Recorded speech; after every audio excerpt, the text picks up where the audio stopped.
नमस्कार दोस्तों। अभी आप ये जो पेशेंट का स्क्रीनशॉट देख रहे हैं, इस पेशेंट को पिछले कई सालों से इरेक्टाइल डिस्फंक्शन की प्रॉब्लम है, शीघ्र पतन की प्रॉब्लम है, लिंग में तनाव की समस्या है, ठीक से इरेक्शन डेवलप नहीं हो पाता है, जब भी सेक्स करने के लिए जाते हैं तो इरेक्शन गिर जाता है, पावर पूरी तरह खत्म हो जाता है लिंग में।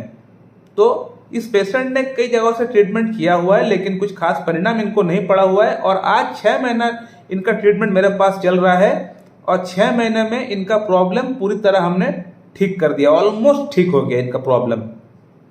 कौन सा मेडिसिन का सिलेक्शन किया हूं, कौन सा एंगल से मेडिसिन का प्रिस्क्रिप्शन किया हूं, ये आज इस वीडियो में बताने वाला हूं। जो जूनियर डॉक्टर्स है, जो होम्योपैथिक लवर्स है या जो नॉर्मल जो व्यूअर्स है, जो इस फील्ड से जुड़े हुए नहीं भी है, वो लोग इस वीडियो को देख सकते हैं कि कौन सा एंगल से हम लोग मेडिसिन का प्रिस्क्रिप्शन करते हैं होम्योपैथी में, और होम्योपैथी में केस टेकिंग का महत्व क्या होता है, ये भी आज आप लोग को पता चल जाएगा इस वीडियो के माध्यम से। मुझे बहुत लोग मैसेज करते हैं व्हाट्सएप पे, डॉक्टर साहब मुझे ये प्रॉब्लम है, मुझे कोई एक मेडिसिन का नाम बता दीजिए। और इस तरह का मैं मैसेज का रिप्लाई करता नहीं हूँ, तो फिर उनका वहाँ से मैसेज आता है, अरे कैसे डॉक्टर हो, एक मेडिसिन का नाम आप बोल नहीं पाते हो, कैसे आप रोगी को ठीक करोगे। तो क्यों हम लोग इस तरह का मैसेज का रिप्लाई नहीं करते हैं, ये आप लोग को जानना चाहिए। क्योंकि होम्योपैथी में रोगी के रोग के नाम पर ट्रीटमेंट नहीं होता है। आप एक लाइन लिख दोगे तो उसको पढ़ के मैं मेडिसिन, मेरा दिमाग में आ सकता है, कोई मेडिसिन का नाम मैं आपको बोल सकता हूँ, लेकिन वो मेडिसिन कितना काम करेगा, नहीं करेगा, एग्रावेशन करेगा, साइड इफेक्ट करेगा, ये मैं नहीं बोल पाऊंगा। अगर आप मुझे बोलोगे मुझे सर स्किन डिजीज है, कोई एक मेडिसिन का नाम बोल दीजिए, मैं बोल दूंगा सल्फर ले लीजिए। मुझे आप बोलोगे हेयर फॉल हो रहा है, कोई एक मेडिसिन का नाम बोल दीजिए, मैं बोल दूंगा विस्बेडन ले लीजिए। मुझे आप बोलोगे इरेक्टाइल डिस्फंक्शन है, कोई एक मेडिसिन का नाम बोल दीजिए, मैं बोल दूंगा आपको एग्नेस कास्टर सब ले लीजिए। लेकिन वो मेडिसिन कितना काम करेगा, काम करेगा भी या नहीं, ये तभी जान पाएंगे जब हम आपका केस टेकिंग करेंगे, जब थॉरोली आपका डिजीज का रूट कॉज क्या है, जब हम ये जानेंगे तब हम बोल पाएंगे कि हाँ ये पर्टिकुलर मेडिसिन बिल्कुल काम करेगा या ये मेडिसिन आपके लिए बिल्कुल काम नहीं करेगा, तब हम बोल पाएंगे। तो रोगी का प्रॉब्लम का रूट कॉज क्या है उस पे जाना पड़ेगा, जड़ पे जाके पता करना पड़ेगा कि प्रॉब्लम असल में है क्या, मानसिक है, शारीरिक है या कोई और प्रॉब्लम है। तो इसको जानने के बाद ही हम लोग ट्रीटमेंट कर पाएंगे। अब इस पेशेंट की अगर बात करें तो इस पेशेंट का शादी हो चुका था, लेकिन ये अपना वाइफ से एस्केप कर रहा था, अपने आप को बच रहा था, ये भाग रहा था ताकि उसको सेक्स ना करना पड़े, और इनका मन का अंदर सेक्स के प्रति विचार, इच्छा बिल्कुल खत्म सा हो चुका था, कोई इच्छा इनका अंदर नहीं बचा था, इस तरह कंडीशन डेवलप हो चुका था। लेकिन मानसिक तौर पे कोई इंडिफरेंस पैदा नहीं हुआ था, जैसे कि हम लोग एसिड फॉस का पेशेंट के अंदर देखते हैं कि कुछ भी अच्छा नहीं लगता है, हर चीज बुरा लगता है, दुनिया में अब उनको रहने का मन ही नहीं करता, लगता है कि शायद मौत आ जाए तो अच्छा रहेगा, ये एसिड फॉस में पाया जाता है। लेकिन इस तरह का नेगेटिविटी इस पेशेंट का अंदर नहीं आया था, ये ऑप्टिमिस्टिक था कि हाँ मैं ठीक हो जाऊंगा, आज नहीं तो कल मैं कोई अच्छे डॉक्टर के पास जाऊंगा, मैं ठीक हो जाऊंगा। इसका अंदर ये भरोसा, ये पॉजिटिविटी इस पेशेंट का मन में था। जब हम लोग पेशेंट का कोई केस टेकिंग करते हैं तो पेशेंट का जो प्रेजेंट कंप्लेंट है वो लेते हैं, पेशेंट का पास्ट हिस्ट्री क्या है, पास्ट कंप्लेंट क्या कुछ रहा है, हम लोग वो लेते हैं, कोई कॉन्कमिटेंट्स है कि नहीं। कॉन्कमिटेंट्स का मतलब पेशेंट का जो रियल प्रॉब्लम है उसके साथ साथ पैरेलली और कोई प्रॉब्लम चल रहा है कि नहीं, हम लोग ये जानने का प्रयास करते हैं। कोई पिकुलियर सिम्टम है कि नहीं, यानी कोई ऐसा सिम्टम जो कि सबसे पिकुलियर, सबसे हट के अलग है, ऐसा कोई पिकुलियर सिम्टम है कि नहीं। इसके अलावा कोई एलिमेंट आफ्टर है कि नहीं। एलिमेंट आफ्टर मतलब क्या, कोई घटना पेशेंट का लाइफ में घटा था, उसके बाद से पेशेंट के अंदर प्रॉब्लम शुरू हुआ है, ऐसा कोई हिस्ट्री है कि नहीं। मोडालिटीज और एक फैक्टर है, हालांकि मोडालिटीज जो है ये एक्यूट केस के अंदर ज़्यादा हम लोग देखते हैं, क्रॉनिक केस में इसका ज़्यादा इस्तेमाल नहीं होता है।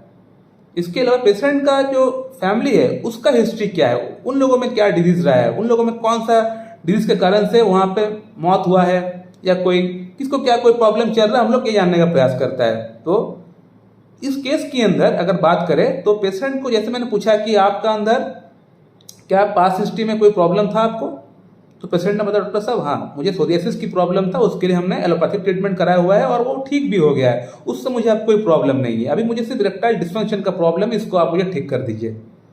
पेशेंट को तो पता नहीं है कि मैं कौन सा एंगल से क्या प्रिस्क्रिप्शन करने वाला हूँ, पेशेंट को नहीं पता है, लेकिन मुझे पता है कि मुझे क्या क्या सिम्टम चाहिए। तो जैसे ही मुझे पेशेंट ने बताया कि उसको सोरियासिस था और वो एलोपैथिक ट्रीटमेंट से सप्रेशन हुआ है, दबा हुआ है। तो मैं समझ गया कि एक कारण हो सकता है कि इस पेशेंट का अंदर इरेक्टाइल डिस्फंक्शन का होने के पीछे ये एक सप्रेशन ऑफ स्किन डिजीज के तहत ये एक कारण बिल्कुल हो सकता है। क्योंकि मैंने अक्सर बहुत बार बताया हुआ है, अक्सर मैं बोलता हूं कि स्किन डिजीज अगर एलोपैथिक ट्रीटमेंट के तहत ठीक किया जाए तो वो सप्रेशन हो जाती है, दब जाती है, और बाद में वो आपका अंदर कोई बड़ा प्रॉब्लम आपका सिस्टम में, आपका बॉडी में उत्पन्न कर देता है, जो कि आपको पता तक नहीं चलता है। मैंने अक्सर बहुत बार बताया हुआ है आप लोगों को।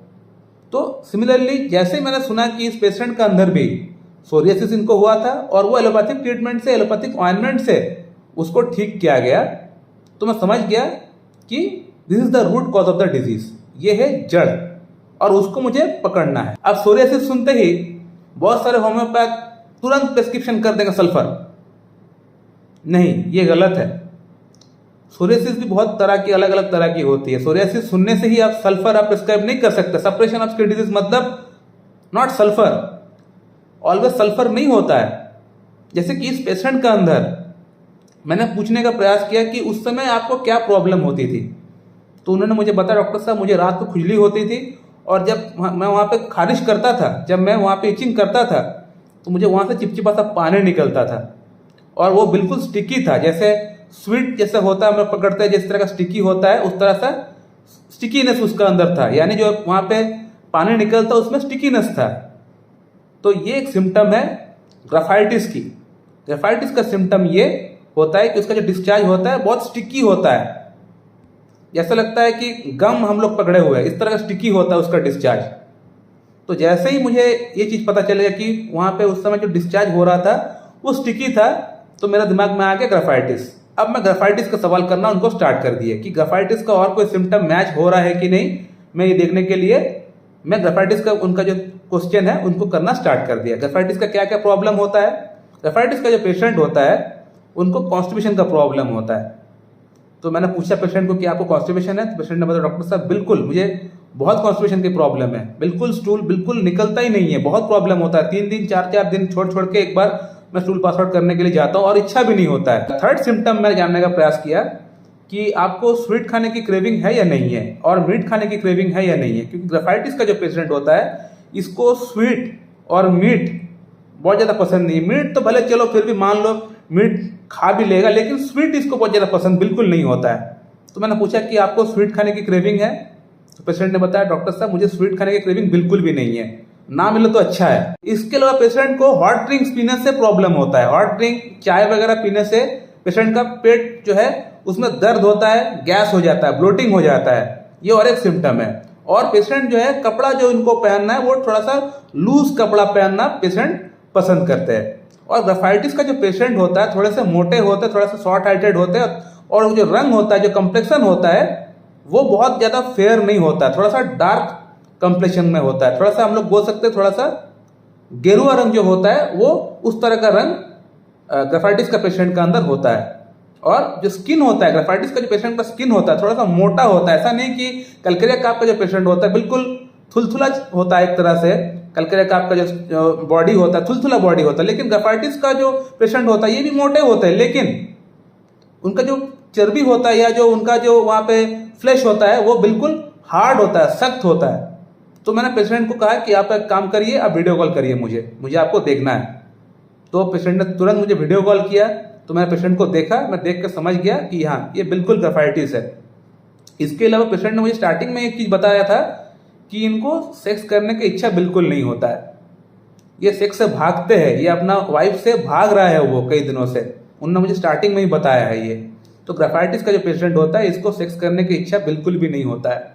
मैंने कल ही क्लास में पढ़ाया हुआ है, जो लोग मेरा क्लास फॉलो करते हैं, जो डॉक्टर्स जो मेरा क्लास फॉलो करते हैं, मैंने क्लास में बताया हुआ है कि ग्राफाइटिस का जो पेशेंट है वो सेक्स से भागते रहता है, उसको सेक्स बिल्कुल उसको मन में अच्छा लगता है, लेकिन वो सेक्स का अंदर उसका अंदर इच्छा जो है वो जागरूक होता ही नहीं है।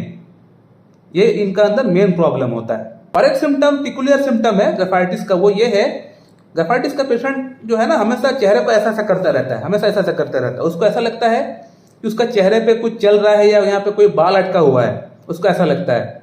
तो मैंने पेशेंट को पूछा कि क्या आप चेहरे पर हमेशा इस तरह से आप करते हैं, तो पेशेंट ने बताया डॉक्टर साहब जी मैं ये करता हूँ, मुझे अक्सर लगता है कि कुछ ना कुछ यहाँ पे फंसा हुआ है। तो यही सब सिम्टम्स को देखते हुए पेशेंट का फिजिकल स्ट्रक्चर है, पेशेंट का कम्प्लेक्शन है, पेशेंट बहुत चिली पेशेंट है, यानी ठंड बर्दाश्त नहीं होता है, पेशेंट का जो पास्ट हिस्ट्री है जहाँ पे स्टिकी जो फ्लूइड निकलता था जो पेशेंट ने मुझे बताया, तो ये सबसे बड़ा स्ट्राइकिंग सिम्टम है ग्राफाइटिस के लिए। और पेशेंट का पेट साफ नहीं होता है, गर्म खाना गर्म चीज़ खाने से प्रॉब्लम बढ़ता है, जो कपड़ा पहनते हैं थोड़ा ढीला कपड़ा पहनना पसंद करते हैं। तो ये सभी सिम्टम्स को, और एक सिम्टम है मेंटल सिम्टम ये था कि फैसला वो नहीं कर पाते, यानी इनडिसाइसिव। ग्राफाइटिस का जो पेशेंट होता है उससे फैसला नहीं हो पाता है, और इस पेशेंट का अंदर भी यही चीज़ है, फैसला उससे नहीं हो पाता है। जो वाइफ या फिर घर के बड़े जो लोग बोलते हैं वही करते हैं, वो उनका फैसला, वो कभी भी अपना फैसला कभी भी वो जाके करते नहीं है। जो फैसला करना होता है उन्होंने मुझे बताया था कि घर पे जो बड़े लोग हैं वही करते हैं, या उनका वाइफ से सलाह मशवरा कर लेते हैं, वो खुद कोई फैसला नहीं करते, क्योंकि इनका जो डिसीजन मेकिंग पावर है बिल्कुल खराब है। ये ग्राफाइटिस के पेशेंट के अंदर और एक मेंटल सिम्टम है। और एक सिम्टम जो मैंने आप लोग को बताया था कि ग्राफाइटिस का पेशेंट को स्वीट खाने की क्रेविंग बिल्कुल नहीं है। ग्राफाइटिस, कॉस्टिकम एंड फॉस्फोरस, ये 3 मेडिसिन ऐसी है जो लोग स्वीट की क्रेविंग बहुत ज्यादा नहीं है, स्वीट इन लोग को ना मिले तो अच्छा है। ग्राफाइटिस का पेशेंट को तो मीट खाना भी पसंद नहीं है, लेकिन इस पेशेंट के अंदर मीट की क्रेविंग नहीं बोल सकते, लेकिन थोड़ी बहुत मीट वो खाता है, चलिए कोई बात नहीं, लेकिन स्वीट इनको बिल्कुल डिसएग्री है, स्वीट इनको पसंद नहीं है। तो इन सभी सिम्टम्स को देखते हुए इस पेशेंट को मैं ग्राफाइटिस प्रिस्क्राइब किया था। ग्राफाइटिस 0/1, 2, 3, 4 पहले 2 महीने के लिए, उसके बाद 5, 6, 7, 8 नेक्स्ट 2 मंथ के लिए, उसके बाद 9, 10, 11, 12।